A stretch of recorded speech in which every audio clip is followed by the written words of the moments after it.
We think it's a great announcement, and I think the provincial government deserves a lot of credit. They made sure that provincial public policy was off the table in terms of the risk registry for the project, and now the feds have finally said yes. So now it's up to the market conditions. So I think the province did everything they could to make it happen. They were successful. Now we just got to wait a little bit for the market conditions to turn again.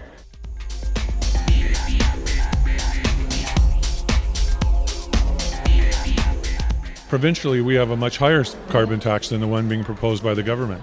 So I think that in terms of BC, we're going to wait for the rest of the world to catch up. It's what the business community has been saying. We're a leader.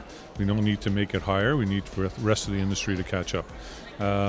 Whether there needs to be a carbon tax or not, I'm not sure about that, but federal Liberals want that, so I guess we're going to have one.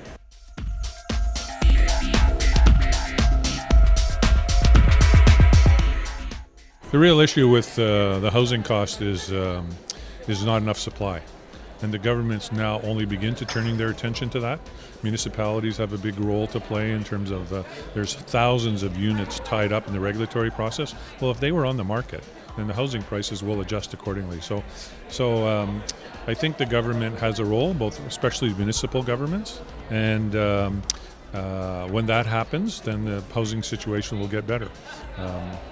I think the tax on foreign investment was a big problem with that was its retroactive nature. Didn't give a chance for people who bought at the pre-design stage, and now they have to come up with the extra money. So I thought that was a bit heavy-handed. They didn't like that very much, and nor did my members. They complained.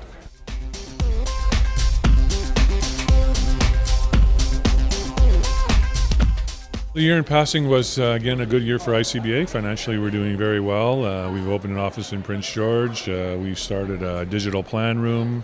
We started the Grow the Economy campaign. We now have 25,000 people that are active and engaged, and sort of an army to counter the forces of no out there. So I think it's been a very successful year for the organization, and now with the success of the LNG thing, it just proves how valuable the organization was, because we contributed heavily towards the campaign to make sure it got to yes.